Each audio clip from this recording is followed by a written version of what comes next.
La pluie tombait sur Torrance, transformant l'autoroute déserte en une rivière d'obscurité, illuminée seulement par quelques lampadaires. Olivia Sterling était assise sur le bitume détrempé, près de sa berline de luxe en panne. Son tailleur crème était trempé, ses cheveux blonds soigneusement coiffés plaqués contre son visage.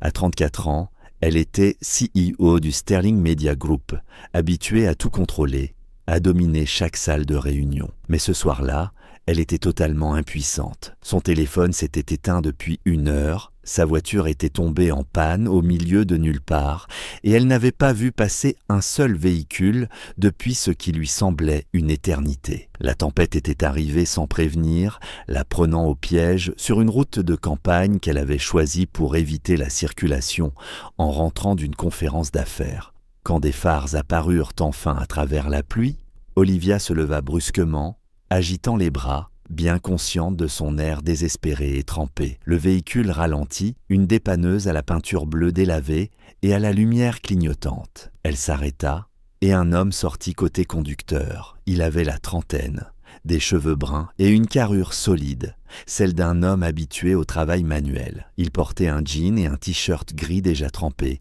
et tenait une lanterne dont la lumière chaude perçait la pluie. « Tout va bien ?» lança-t-il, la voix rauque d'inquiétude. « Ma voiture est tombée en panne » balbutia Olivia, les dents serrées de froid et de choc. « Et mon téléphone n'a plus de batterie.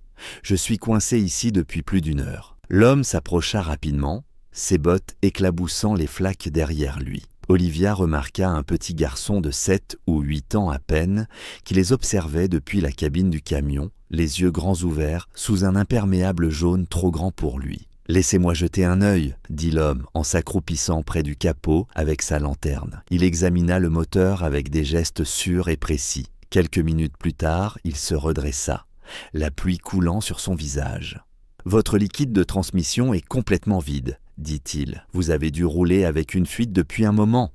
La boîte de vitesse est probablement bloquée.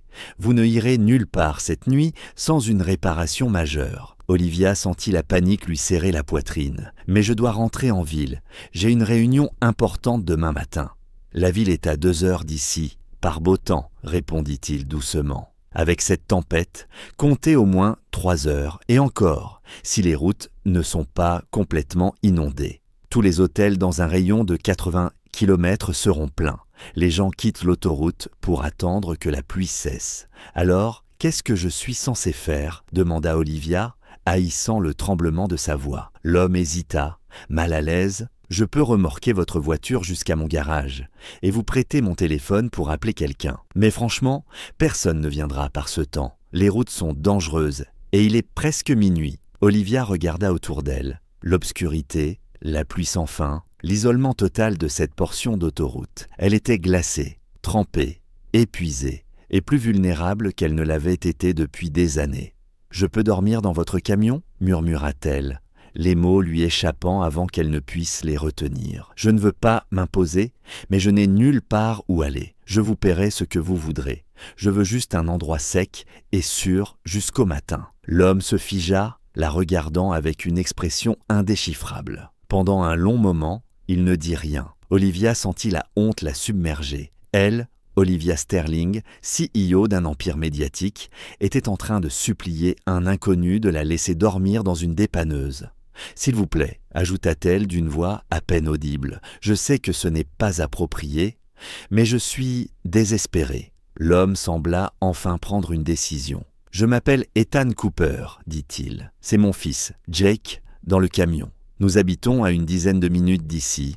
Vous ne pouvez pas dormir dans le camion, mais vous pouvez passer la nuit chez nous. Ce n'est pas luxueux, mais c'est sec, chaud, et vous y serez en sécurité. » Olivia sentit les larmes de soulagement lui monter aux yeux. « Merci, je peux vous payer pour le dérangement. »« Je ne veux pas de votre argent, » répondit fermement Ethan. « Je veux juste que vous sortiez de cette pluie avant d'attraper une hypothermie. Allez, venez. » Il l'aida à monter dans le siège passager de la dépanneuse et Jake se poussa aussitôt pour lui faire de la place. Le garçon la regardait avec une curiosité ouverte. « Ça va, madame ?» demanda-t-il. « Vous êtes toute mouillée. »« Oui, je suis trempée, » admit Olivia en esquissant un petit sourire. « Mais maintenant, grâce à ton papa, je vais aller mieux. » Ethan monta à son tour, mit le contact, et le chauffage se mit à souffler un air chaud qui fit frissonner Olivia de soulagement. « On reviendra chercher votre voiture demain matin, dit-il. Pour l'instant, il faut juste vous mettre au sec. » Ils roulèrent sur plusieurs routes de campagne jusqu'à une maison modeste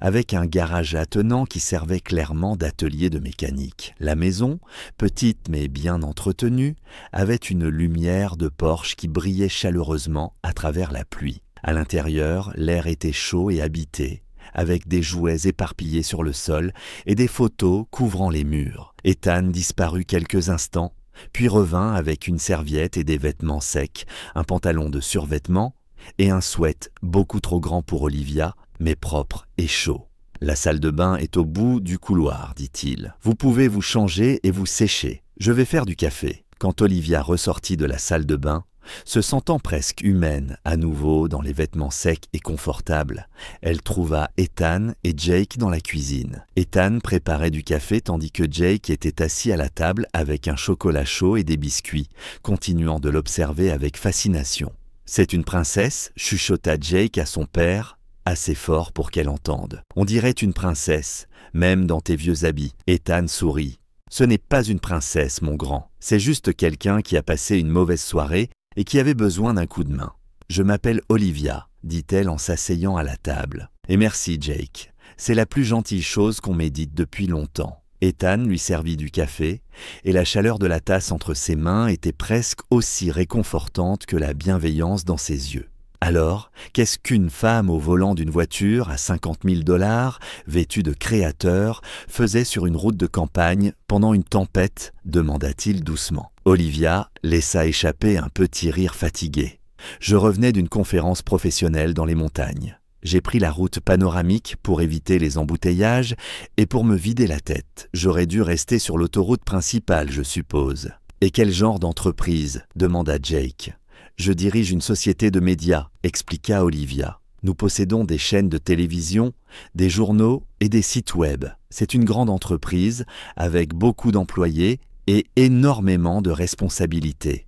Donc, tu es un peu la patronne de tout ? Demanda Jake, impressionné. Quelque chose comme ça, admit Olivia. Mais ce soir, j'ai plutôt l'impression de ne rien contrôler du tout. Même pas ma voiture. Ethan sourit. Tout le monde a besoin d'aide parfois. Le succès ne protège pas des pannes ni du mauvais temps. Au fil de la conversation, Olivia apprit qu'Ethan était veuf et qu'il élevait seul Jake depuis 3 ans, depuis la mort de sa femme d'un cancer. Il tenait son garage à domicile pour pouvoir s'occuper de son fils, renonçant au salaire plus élevé qu'il aurait pu gagner dans un grand atelier en ville. « C'est juste nous deux », dit Ethan en ébouriffant tendrement les cheveux de Jake. « On s'en sort, dit Ethan. Certains jours sont plus durs que d'autres, mais on est ensemble, et c'est tout ce qui compte. » Olivia sentit quelque chose se serrer dans sa poitrine. Elle avait bâti un empire, atteint tout ce qu'elle s'était fixé professionnellement. Mais chaque soir, elle rentrait dans un penthouse vide. Personne ne l'attendait. Personne ne se souciait de savoir si elle rentrait saine et sauve. « C'est magnifique, dit-elle doucement. La façon dont vous êtes ensemble, on voit à quel point vous vous aimez. »« Jake, c'est tout mon monde, » répondit simplement Ethan. « Tout ce que je le fais pour lui. » Un peu plus tard, il la conduisit à une petite chambre d'amis, avec un lit confortable et des draps propres. « Désolé, ce n'est sans doute pas ce dont vous avez l'habitude. »« C'est parfait, » répondit Olivia, sincère. « Merci, Ethan, pour tout. Vous n'étiez pas obligé de m'aider, et pourtant vous l'avez fait. Ça compte plus que vous ne pouvez l'imaginer. Ma mère disait toujours « Nous ne faisons que nous raccompagner les uns les autres jusqu'à la maison », répondit Ethan. Parfois, ça veut dire littéralement offrir un abri à quelqu'un pour la nuit. Le lendemain matin, Olivia se réveilla au parfum du café et des pancakes. Elle trouva Ethan et Jake dans la cuisine. Le petit bavardait joyeusement à propos de l'école, tandis que son père préparait le petit déjeuner. Ils l'invitèrent à se joindre à eux, et Olivia se retrouva assise à leur modeste table, mangeant des pancakes faits maison et écoutant avec amusement les histoires enthousiastes de Jake sur sa classe de CE1. Après le repas, Ethan remorqua la voiture d'Olivia jusqu'à son garage et passa plusieurs heures à la réparer, tandis qu'Olivia jouait à des jeux de société avec Jake dans la maison. Elle appela son bureau depuis le téléphone d'Ethan pour repousser sa réunion du matin Et, pour la première fois de sa carrière, cela ne la rendit pas anxieuse. Quand Ethan eut enfin terminé la réparation, il refusa de lui faire payer plus que le prix des pièces. « Vous aviez besoin d'aide, dit-il. Je ne vais pas profiter de la malchance de quelqu'un. Laissez-moi au moins vous payer pour la main-d'œuvre, insista Olivia, et pour m'avoir hébergé. Vous m'avez sauvé la vie hier soir. Je vous ai offert un lit chaud et des pancakes, répondit-il avec un sourire. Ça ne vaut pas des milliers de dollars. Olivia le regarda. Cet homme qui avait ouvert sa maison à une inconnue travaillait des heures pour réparer sa voiture sans rien demander en retour. Elle pensa à son monde fait de transactions calculées, de relations stratégiques, où chaque interaction avait un objectif caché.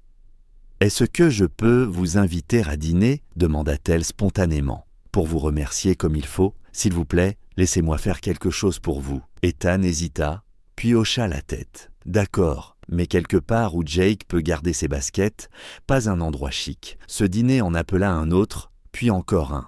Olivia se retrouva à faire les 2 heures de route depuis la ville chaque week-end pour rendre visite à Ethan et Jake. Elle apprit à Jake à jouer aux échecs et aida Ethan pour la gestion de son garage. Elle découvrit le plaisir simple de leur vie, les soirées cinéma sur le canapé, les pancakes du samedi matin et la façon dont Jake courait vers elle chaque fois qu'elle arrivait. Ethan lui montra une autre manière de mesurer la réussite.